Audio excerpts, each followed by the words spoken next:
Anak yang ketiga, anak wanita dinamakan oleh Nabi Muhammad SAW dengan Ruqayyah. Sayyidah Ruqayyah binti Nabi Muhammad SAW. Namanya Ruqayyah, putri kedua Nabi besar Muhammad SAW. Arti Ruqayyah artinya sesuatu yang naik atau menginspirasi. Itu namanya Ruqayyah, yang membuat kita terinspirasi atau selalu naik. Dijuluki Sayyidah Ruqayyah ini dijuluki ya, lakopnya ya, itu Dzatul Hijratain, seorang yang pernah hijrah 2 kali. Ini Sayyidah Ruqayyah, julukannya Dzatul Hijratain. Kita tahu Sayyidah Ruqayyah sama seperti kakaknya Sayyidah Zainab dan juga saudari-saudarinya ya, Siti Ummu Kulsum dengan Siti Fatimah Zahra, semuanya lahir di rumah paling baiknya rumah di dunia. Ayahnya paling baiknya ayah di dunia, ibunya semulia-mulianya ibu di dunia. Ayahnya Nabi Muhammad SAW, ibunya Sayyidah Khadijatul Kubra. Jadi setiap hari, setiap saat, setiap waktu belajar langsung kepada ayahnya, dididik langsung oleh ayahnya, dididik langsung oleh ibunya. Akhlaknya dia ambil, dia dapat dari manusia yang paling mulia akhlaknya, Nabi besar Muhammad SAW. Sehingga dari sejak kecil Sayyidah Ruqayyah dan juga semua saudara-saudaranya tumbuh dengan sifat jujur, tumbuh dengan sifat amanah, tumbuh dengan sifat sabar, tumbuh dengan semua akhlak-akhlak yang mulia didapati. Karena memang rumah itu sumbernya akhlak dan adab. Setelah pernikahan Sayyidah Zainab dengan Abil As yang kita bahas bulan kemarin, setelah menikah kita tahu Abil As bin Rabi ini bukan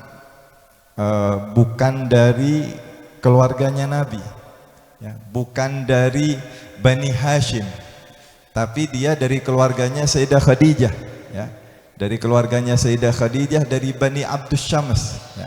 Artinya bukan dari golongan keluarga besarnya Nabi Muhammad.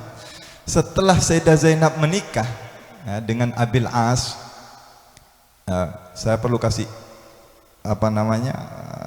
kasih tahu terlebih dahulu, ini semuanya terjadi sebelum Nabi diangkat jadi Nabi dan Rasul ya, sebelum dapat wahyu.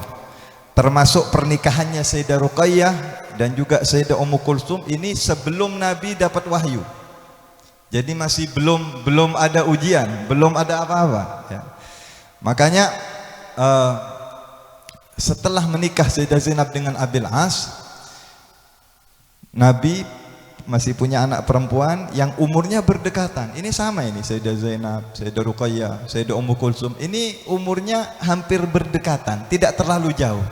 Setelah Sayyidah Zainab menikah dan ternyata menikah bukan dari golongan Bani Hashim, keluarganya Nabi, paman-pamannya Nabi ini melirik. Oh, ini ada anaknya Nabi masih. Ini putrinya Nabi ada. Sekarang gilirannya Sayyidah Ruqayyah dan Sayyidah Ummu Kulsum yang umurnya hampir ya sebaya, umurnya berdekatan dan sudah mulai menginjak, sudah mulai balighah, sudah masuk usia, sudah mulai dewasa.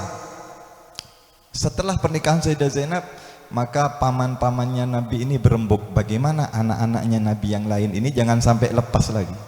Ya, memang itu orang Arab kadang-kadang suka kawin dengan sesama. Sama orang-orang di mana juga mereka mencari bagaimana yang supaya lebih mendekat, kekeluargaan lebih dekat. Jadi cari daripada golongannya.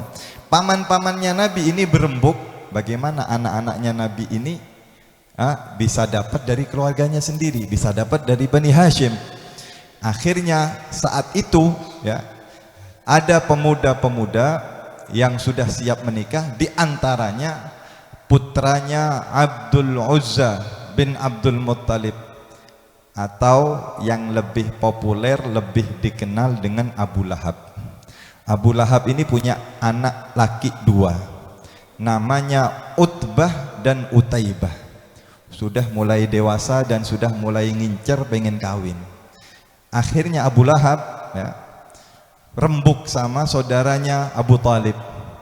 Rembuk, bagaimana kalau putraku ini, kedua putraku Utbah dan Utaibah, kita nikahkan dengan putrinya Nabi Muhammad, yang saat itu yang sudah memasuki usia pernikahan adalah Sayyidah Ruqayyah dan Sayyidah Ummu Kulthum. Akhirnya rembuk, maka datanglah Abu Talib, pamannya Nabi, datang ke rumah Nabi untuk melamar kedua putrinya Nabi ya, Sayyidah Ruqayyah dan Sayyidah Ummu Kulthum, dilamar untuk dinikahkan kepada putranya Abu Lahab, yaitu Utbah dan Utaibah. Sekali lagi, Nabi belum diangkat, belum dapat wahyu ini. Jadi hubungan masih akrab, mereka masih senang, masih ya, ini hubungan masih baik-baik saja. Tapi orang sudah tahu Abu Lahab ini wataknya keras. Abu Lahab ini orangnya keren. Istrinya Abu Lahab namanya Ummu Jamil binti Harb. Ini terkenal wanita yang berdarah dingin. Ucapannya memang sadis ya, kalau bahasa Maduranya judes ini. Terkenal ini orang yang seperti itu. Jadi sebelum Islam dulu memang tabiat itu enggak ya, sulit untuk dirubah. Ketika datang Abu Talib dan mengatakan, "Ya Muhammad, putrimu yang pertama sudah menikah bukan dengan golongan kita, dia dapat daripada orang lain. Maka putri-putrimu ini yang ada, kami ingin supaya kita hubungan kekeluargaan lebih akrab.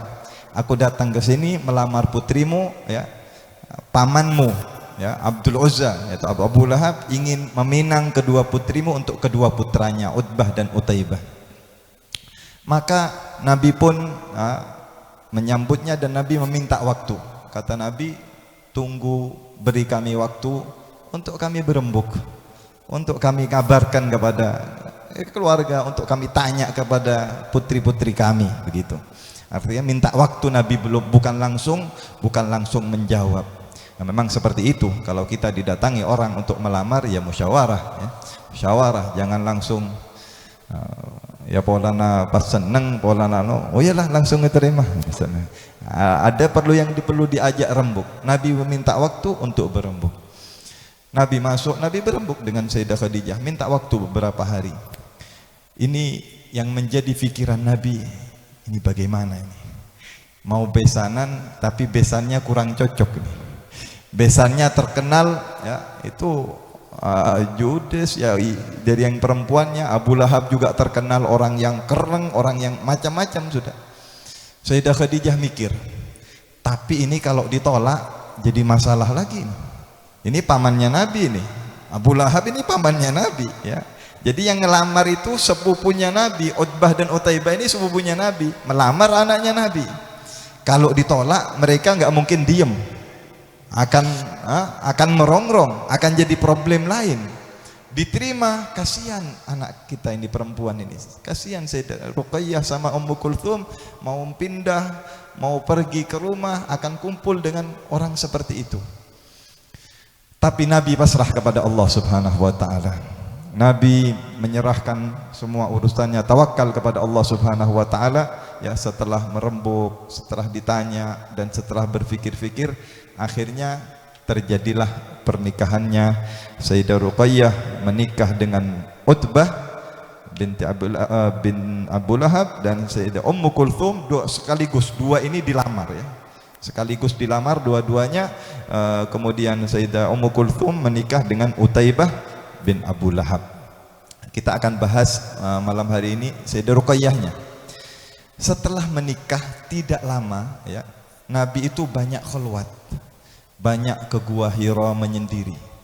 Nah, ternyata tidak lama setelah itu turunlah wahyu Allah Subhanahu wa taala ya, firman Allah yang pertama, Iqra bismi rabbikal ladzi khalaq. Turun firman Allah dan Nabi diangkat menjadi Nabi Muhammad diangkat, dilantik oleh Allah menjadi nabi dan rasul penutup nabi di akhir zaman ini. Ya, ini baru menikah putrinya ini. Baru pindah ke rumahnya Abu Lahab dan sudah menikah, sudah pindah dengan suaminya. Nabi dapat mandat untuk membawa risalah, untuk mengeluarkan umat ini dari kegelapan menuju alam terang benderang, untuk menyembah kepada Allah Subhanahu wa taala. Akhirnya Nabi berdakwah. Kita tahu awal-awal dakwah dengan sembunyi-sembunyi. Nabi berdakwah, mengajak orang untuk menyembah Allah, ngajak orang untuk masuk Islam. Mulai 1, 2, 3, 4, 5 orang. Sayyidina Abu Bakar masuk Islam, ya. Keluarganya Nabi, anak-anaknya Nabi otomatis semuanya masuk Islam. Putri-putrinya Nabi semuanya ikut Nabi masuk Islam. Tapi keluarga yang jauh belum menerima. Ya, termasuk sekarang. Kita sudah bahas bulan kemarin, mantunya Nabi yang pertama Abil As nggak beriman. Walaupun dia tidak menceraikan istrinya, masih kumpul bertahun-tahun, tetapi dia tidak beriman, nggak ikut Nabi Muhammad walaupun ini mertuanya.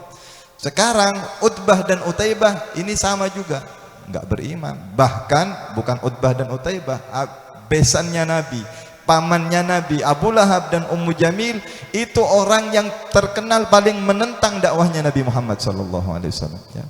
Yang paling banyak mengganggu Nabi Muhammad SAW. Ini semua terjadi setelah pernikahan Sayyidah Ruqayyah dan Sayyidah Ummu Kulthum. Bahkan kita tahu, ya, setelah dakwahnya Nabi mulai menyebar, Islam itu begitu cepat menyebar, maka ketika turun firman Allah di dalam Al-Quran, wa anzir ashiratakal akrabin, berilah wahai Nabi Muhammad peringatan kepada keluarga-keluargamu, kerabat-kerabatmu. Nabi itu pergi ke suatu bukit, ya, ada satu tempat di dekat rumah Nabi namanya Batha, di situ ada bukit. Nabi naik ke bukit, Nabi kumpulkan Bani Hashim, Nabi kumpulkan keluarganya, ya, dipanggil oleh Rasulullah. Akhirnya semuanya kumpul, termasuk paman-pamannya kumpul, termasuk Abu Lahab juga kumpul. Setelah ngumpul, Nabi ini bertanya kepada mereka, ini Nabi sekarang mau mendakwahi keluarganya, mau mendakwahi karib kerabatnya. Nabi mengatakan, ya, waktu itu awal-awal dakwah, wahai keluargaku, seandainya kata Nabi, kalau saya ini berkata di balik gunung ini ada pasukan berkuda akan datang, akan menyerang kalian, kira-kira kalian percaya atau tidak? Maka yang hadir di situ mayoritas mengatakan, majarrabna alaika kadziban, wahai Muhammad, kami enggak pernah mengetahui engkau bohong, kami enggak pernah, ya, sekalipun dibohongi oleh engkau. Kalau engkau berkata, kami akan mempercayai. Ketahuilah semuanya, kata Rasulullah, aku diutus oleh Allah, membawa wahyu, membawa risalah. Aku ini Nabi dan Rasul Allah Subhanahu wa ta'ala. Aku mengajak kalian untuk menyembah kepada Allah Subhanahu wa ta'ala. Terang-terangan Nabi ngajak keluarganya. Waktu itu Abu Lahab dengan perkataan yang sangat menyakitkan dengan mengatakan, tabban laka ya Muhammad alihada jama'tana, celaka engkau wahai Muhammad, apa untuk ini kamu mengumpulkan kami? Kau panggil kami teriak-teriak dikumpulkan di sini hanya untuk mengajak kami nyembah kepada Allah? Celaka kamu Muhammad. Kata-kata tabban laka ya Muhammad ini Nabi diam, Nabi enggak balas. Tapi turun malaikat Jibril membawa wahyu dari Allah Subhanahu wa ta'ala, satu surat sepenuh, satu surat namanya surat Tabbat. Tabbat yada abi lahabi wa tab, ya. Jadi kalau ada orang ganggu Nabi itu, mungkin Nabi biasa, Nabi diem, tapi yang enggak terima Allah. Hati-hati mengganggu orang yang dikasihi oleh Allah, hati-hati memusuhi wali-walinya Allah. Ya, mungkin mereka terima, mungkin mereka biasa, mungkin mereka maafkan, tapi kadang-kadang Allah yang cemburu, Allah tidak terima. Ya, ini salah satu, ya, ini Nabi ketika dikatakan tabban lakan ya Muhammad, turun ayat dan diabadikan sepanjang sejarah sampai akhir zaman.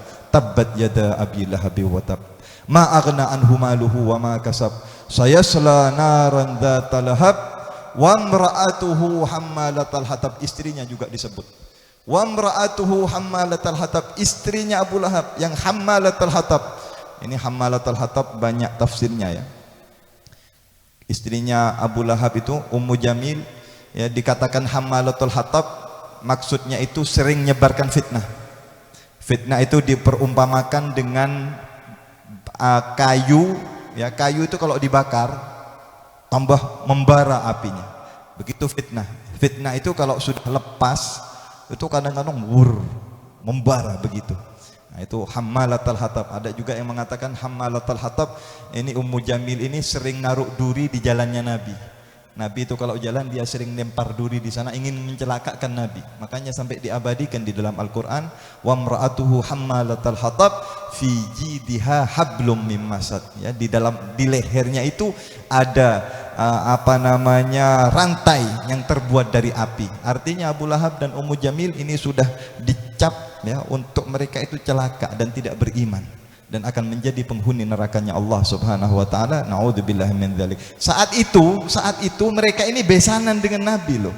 Putrinya Nabi dua, Sayyidah Ruqayyah dan Sayyidah Ummu Kulsum, masih menikah sama Utbah dan Utaibah di rumahnya mereka. Akhirnya orang-orang kafir ini mendesak Abu Lahab. Ya Abu Lahab, engkau ini membantu Nabi Muhammad. Kenapa? Karena dua putrinya ada di rumahmu. Dua putrinya menikah dengan putramu. Coba engkau ini suruh cerai kepada putramu, supaya Muhammad sibuk dengan anak-anaknya, supaya dakwahnya Muhammad itu kacau. Kembalikan ya, hina dia dengan ceraikan putrinya, biar Muhammad itu sibuk memikirkan putri-putrinya dan tidak fokus kepada dakwahnya. Dirongrong. Ketika dirongrong, ya Abu Lahab nyuruh sama anaknya, nyuruh cerai, tapi anaknya saat itu sangat cinta. Ya karena yang dijumpai Sayyidah Ruqayyah akhlaknya baik, taat kepada suaminya, nggak ada cacatnya, nggak ada kekurangannya, cintanya luar biasa. Tapi namanya ini dipaksa oleh orang tuanya. Pertama dia nggak mau nyerai, sampai ibunya Ummu Jamil ini berkata kepada anaknya, wahai anakku.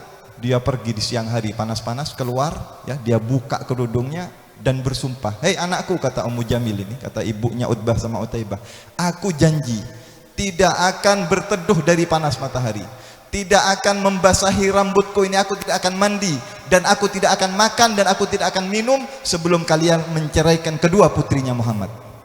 Sumpah dia, ra'si haramun alaikum hatta tatluqa ibnatai Muhammad. Kalian nggak boleh dekat kepada aku, saya nggak mau makan, saya nggak mau bicara sampai kalian cerai anaknya. Bayangkan ini, dari pengennya anaknya nyerai putri-putrinya Nabi sampai sumpah ibunya.